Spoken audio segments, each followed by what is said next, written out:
Terminator 2, Judgment Day.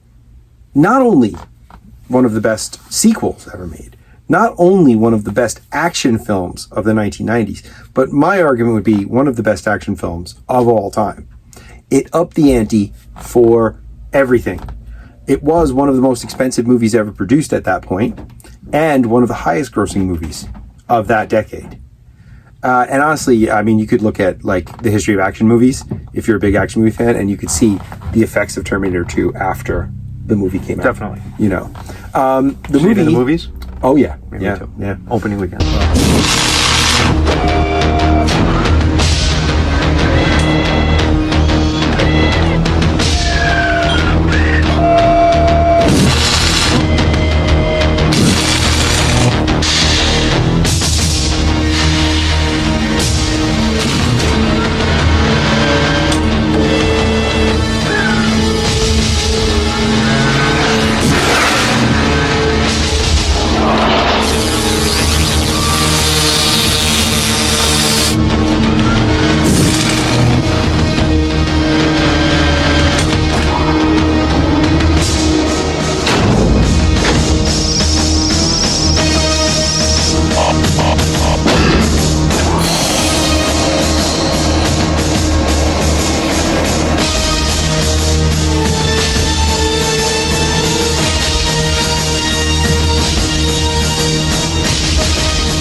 Me too. Yeah, which was July 7th, 1991.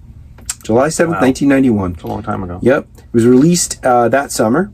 It was directed by, of course, James Cameron, also co-written by him. Starring Arnold Schwarzenegger, Linda Hamilton, Robert Patrick, Edward Furlong. His first movie, right? Yeah, it was introducing Edward Furlong in the credits, yeah. Introducing and quickly saying goodbye to. Yeah. Well, he should have had much bigger career than he had. He did. Did he? I gotta look it up, but I don't know if he messed it up or did. something. Drugs. He did. Drugs. Yeah. Okay. It had a budget of $102 million and grossed more than $520 million worldwide. The original one comes out in 1984. 84 was number one, and then this was the sequel. And like James Cameron did with Aliens, the sequel, well, he didn't make Alien, but the sequel kind of one-upped the one it was based on. Oh, yeah. Yeah, he kind of like wanted to go bigger, with everything. Developed a brand new kind of special effects technology with the liquid metal T-1000. That movie was amazing when we saw it in the movie theater. Yeah, and that was kind of the kickoff of like computer graphics being like the big deal, because the year later was Jurassic Park. Yeah. And that was, forget it, those effects. Terminator 2 seeing that in the movie theater was groundbreaking. Yeah, absolutely mind-blowing. So of course, there's a toy tie-in, even though it's an R-rated movie. And the toy tie-in from Kenner is kind of strange because, well, let me explain the line as we go, and you'll see what I mean by kind of strange. The Series 1 of the Terminator action figures was released in 1991 concurrent with the movie. And there were, in all, 12 figures in the first Terminator, series. the first movie, has nothing. No, there was nothing. Nothing to that, if I remember. Well, that was a dark. Even though it was R, it was even though dark. both are R, there's stuff in Terminator that you would never even think kids would be interested in. No. And this line was very much pointed toward kids because there was a very high playability factor. Oh, definitely. It wasn't like the NECA Terminator stuff or even the McFarlane ones. These were meant to be played with. These were not. Yeah. I mean, and think about it. In 1991, there really wasn't a huge collector's market where you were buying stuff adults weren't really buying toys. Not the way they are now. No, definitely not. They weren't making toys specifically for adults like they do now. These were made for kids. These were made sold for kids. And the commercials, which we can look at right now, were made for kids. Terminator 2, a future warrior brought back to save our world. His mission, to destroy the evil T-1000. In his mobile assault vehicle, Terminator scours the streets for his deadly foe. Adios, amigo. It's the ultimate confrontation as power-armed Terminator faces certain death, only to return stronger and more powerful as Techno-Punch Terminator. Hasta la vista, baby. Terminator 2, I'll be back. The first one in the first series is Battle Damage Terminator. It was a T-800, kind of looks like Arnie, and it came with a shotgun and a blow-apart chest action. He pushed a button and his chest kind of blew up, right? Next was Blaster T-1000 with rapid deploy missile launchers on his back. So this is the liquid. Yeah, but he was dressed like the motorcycle cop. Right. He was dressed as the motorcycle cop, which is funny because T-1000 is the villain. Spend a lot of time as the motorcycle cop in the movie. T-1000 was the villain in Terminator 2. Yeah, right. So yeah, but this had like missiles that actually shot off his back. Arnold's a T-100, right? T-800. 800. Yeah, he's the 800. Mm-hmm. There's a whole other number that goes with that too, but it's very detailed. T-800. There was also Damage Repair Terminator, which had a repair kit and a destroyed arm and destroyed head that you could replace as if you were fixing him. There was an Endo Glow Terminator, which was the endoskeleton for the T-800, the skeletal robot thing, and it glowed in the dark. Cool. Exploding T-1000, which here he was just in the regular police uniform, but he was like blue and silver, like when he got frozen with the liquid nitrogen. And then you could blow him up? Yeah, you pushed a button and he came apart. Terminator!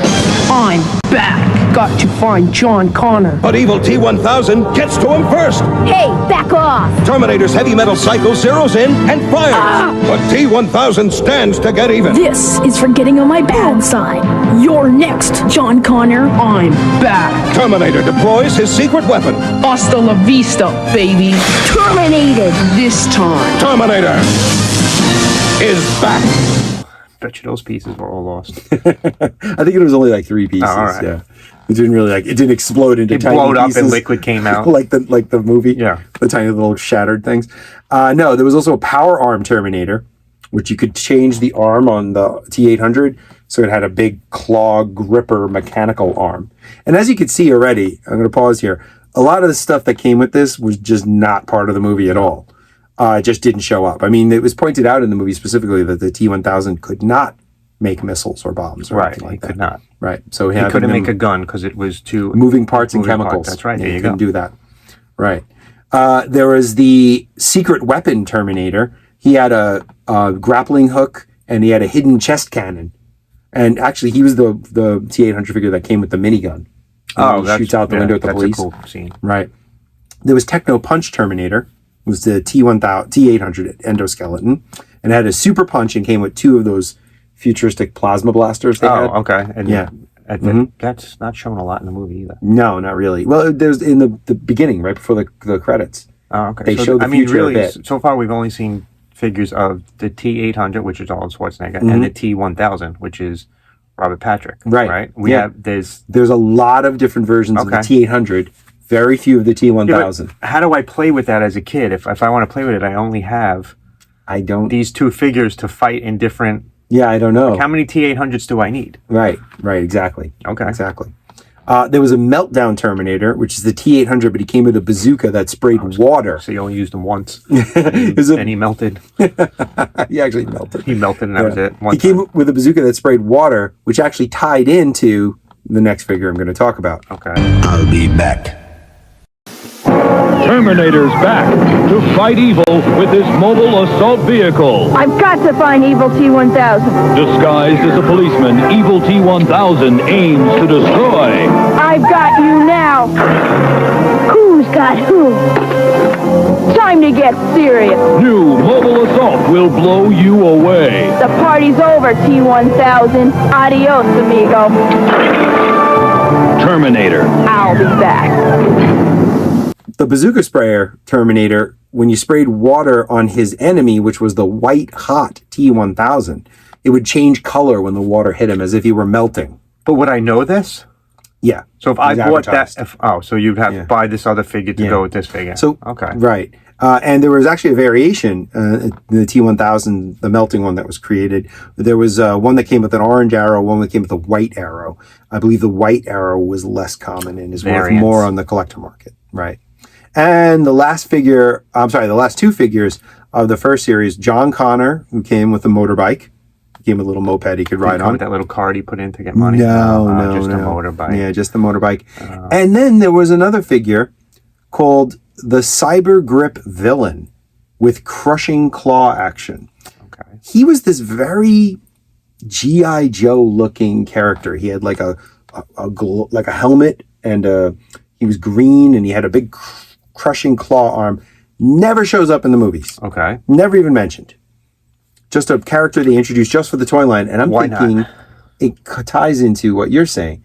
Yeah. You have the T-800, who'd probably be the good guy in this line. The T-800 is the good guy. T-1000, who's the bad guy. Always fighting him. And now we have an extra villain they've added for a little variation. We have John Connor. Right. To be protected by the T-800, and now you need an additional villain. So they made this character, the Cyber. See, to me, they missed an opportunity to just make a whole bunch of Terminators. Like, in Terminator. Yeah, sure.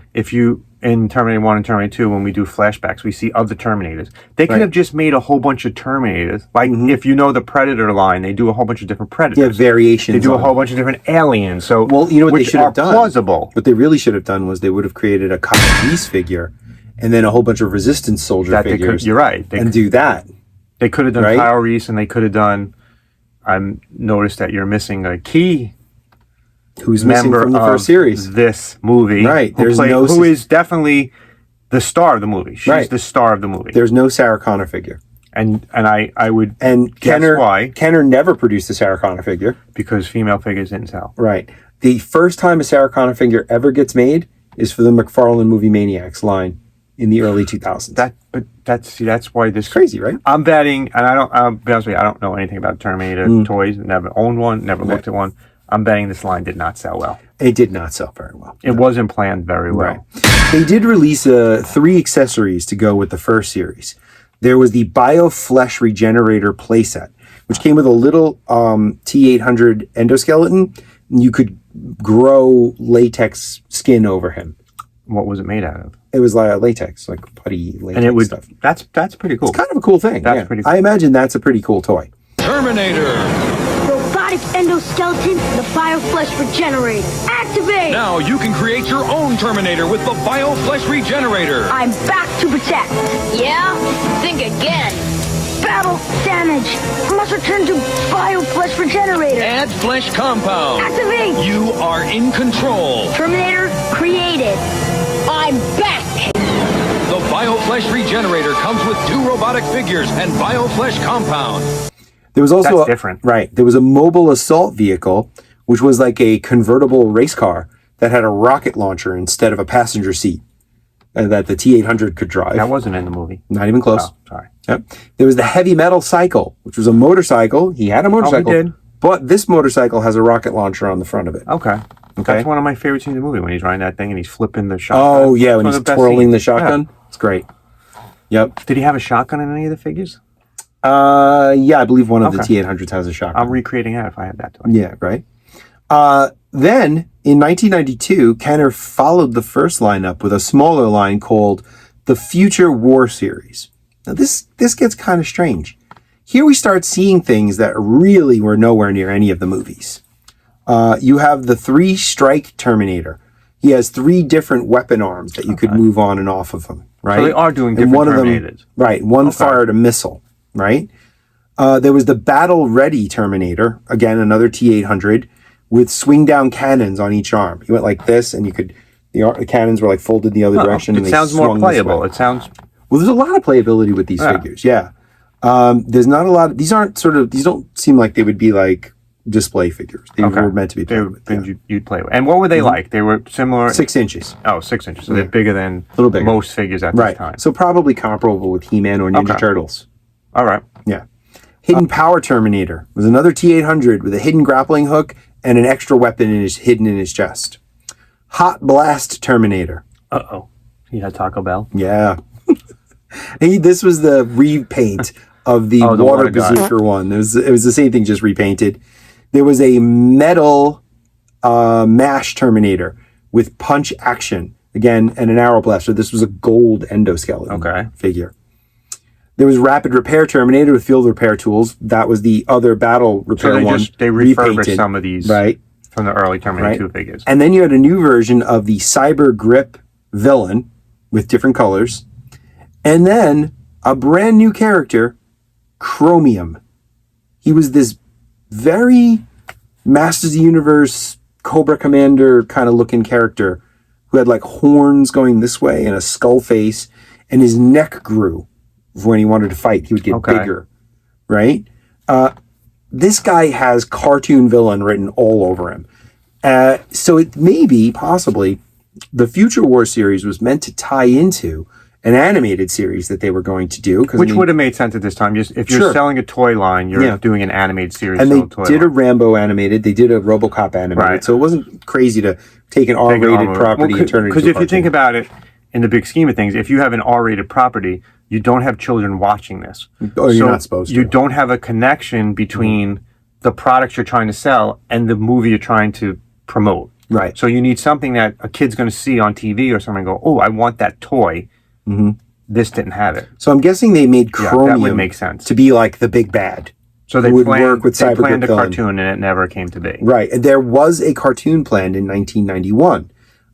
It never really came to be. The only place James Cameron ever really talked about it was with an interview with the British Science Fiction magazine. I wonder why it never came to be. In 91. That movie made so much money. Yeah, I know. And like you said, there was RoboCop, there was Rambo before this, and they were cartoons, and they're shouldn't be a cartoon, just as much as this probably shouldn't have been a cartoon. All I can think about is that they ran into some kind of complication that they just couldn't overcome.